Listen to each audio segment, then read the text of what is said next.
আসসালামু আলাইকুম। আশার মিনি কিচেনে সকল বন্ধুদের স্বাগত জানিয়ে শুরু করছি। আজকে আমি নিয়ে এসেছি পেঁয়াজকলির একটি নতুন রেসিপি।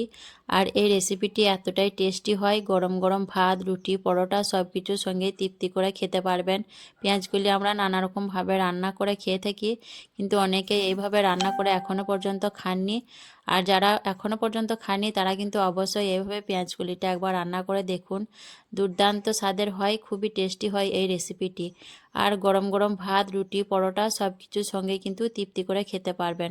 তো চলুন পেঁয়াজকলির এই রেসিপিটি দেখে নেওয়া যাক। আর যারা নতুন বন্ধু আমার ভিডিওটি দেখছেন, ভালো লাগলে অবশ্যই একটা লাইক দিয়ে আমার চ্যানেলটি সাবস্ক্রাইব করে আমার পাশে থাকবেন। আজকের পেঁয়াজকলির রেসিপির জন্য এখানে আমার লাগছে, এখানে আমি নিয়েছি পরিমাণ মতো পেঁয়াজকলি। আর পেঁয়াজকলিগুলো কেটে ধুয়ে পরিষ্কার করে নিয়েছি।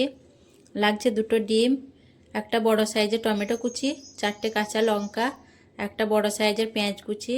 আর এখানে আমি তিল আর পোস্ত অর্ধেক অর্ধেক করে নিয়ে একসঙ্গে বেটে নিয়েছি। আর খুব অল্প পরিমাণে দিয়েছি গোটা জিরে, দিয়ে একসঙ্গে আমি বেটে নিয়েছি। তো এগুলি আজকে আমার রেসিপির জন্য লাগছে। তো চলুন এখন রান্নার দিকে যাওয়া যাক।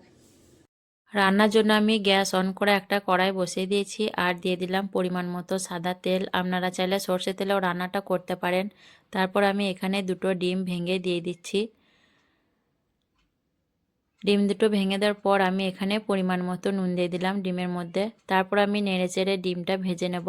আর ডিমটা আমি ঝুড়ো করে ভেজে নেব। আর ডিমটা খুব বেশি ভাজা ভাজা করব না, একটু নরম করে ভাজবো। ডিমগুলো আমি দেখুন বেশ নরম করে ভেজে নিয়েছি, এর থেকে আর বেশি ভাজবো না। এখন আমি ডিমগুলো একে একে তুলে নিচ্ছি।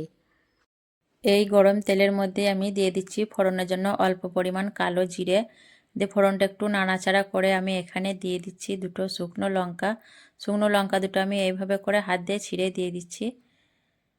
লঙ্কাগুলো দেওয়া হয়ে গেলে আবারও আমি নেড়েচেড়ে বেশ ভালো করে ফোড়নটা ভেজে নেব।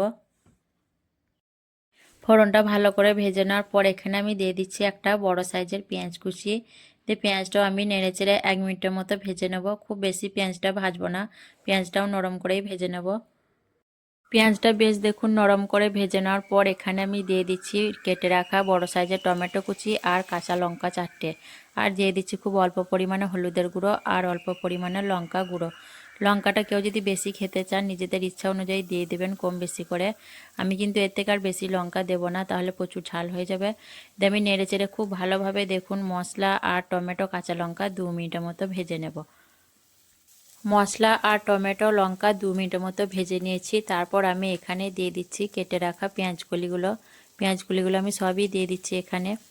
পেঁয়াজকলিগুলো দেওয়ার পর আবারও আমি নেড়েচেড়ে খুব ভালোভাবে পেঁয়াজকলিগুলো ভেজে নেব 2 থেকে 3 মিনিটের মতো। এখন কিন্তু আমি নুন দিচ্ছি না, নুন দিলে পেঁয়াজকলি থেকে পানি ছেড়ে দেবে, ভালো ভাজা হবে না। তার জন্য আমি নুন ছাড়াই এখন 2 থেকে 3 মিনিটের মতো পেঁয়াজকলিগুলো ভেজে নেব। 2-3 মিনিটের মতো পেঁয়াজকলিগুলো ভেজে নেওয়ার পর এখন আমি দিয়ে দিচ্ছি পরিমাণ মতো নুন। নুন দেওয়ার পর আমি আবারও খুব ভালোভাবে নেড়েচেড়ে নুনটা পেঁয়াজকলির সঙ্গে মিশিয়ে নেব। ভালো করে নাড়াচাড়া করে নেওয়ার পর আমি এখন ঢাকনা ঢেকে দিয়ে লো ফ্লেমে 2 মিনিটের মতো রান্না করে নেব। 2 মিনিট রান্না করার পর আমি ফিরে এলাম, দিয়ে ঢাকনা খুলে নিচ্ছি। দিয়ে আমি একবার নাড়াচাড়া করে নেব। আর পেঁয়াজকলিটা দেখুন অনেকটাই সেদ্ধ হয়ে এসছে। পেঁয়াজকলি সেদ্ধ হতে তো খুব বেশি সময় লাগে না, আর এই রান্নাটা করতেও খুব বেশি সময় লাগে না, অল্প সময়ের মধ্যে রান্নাটা হয়ে যায়।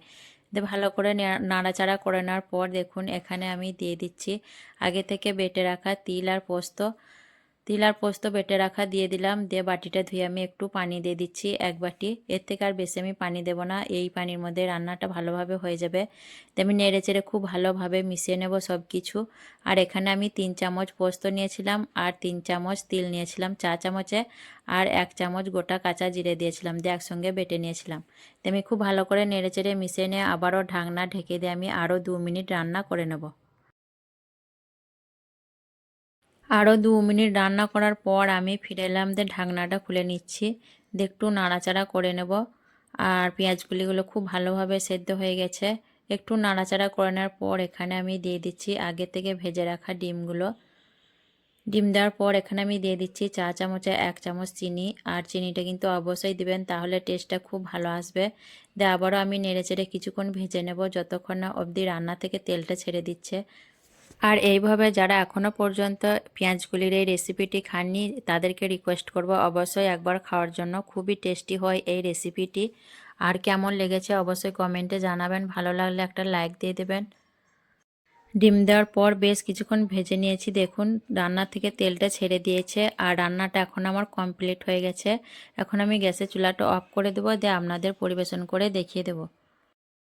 আজকের এই পেঁয়াজগুলির রেসিপি বা ডিম পোস্ত দিয়ে পেঁয়াজগুলির রেসিপিটি কেমন লেগেছে অবশ্যই কমেন্টে জানাবেন। ভালো লাগলে লাইক করবেন, শেয়ার করবেন আর আমার চ্যানেলটি সাবস্ক্রাইব করে আমার পাশে থাকবেন। আসবো আবারও অন্য কোনো রেসিপি নিয়ে। সকলে ভালো থাকবেন, সুস্থ থাকবেন। আল্লাহ হাফেজ।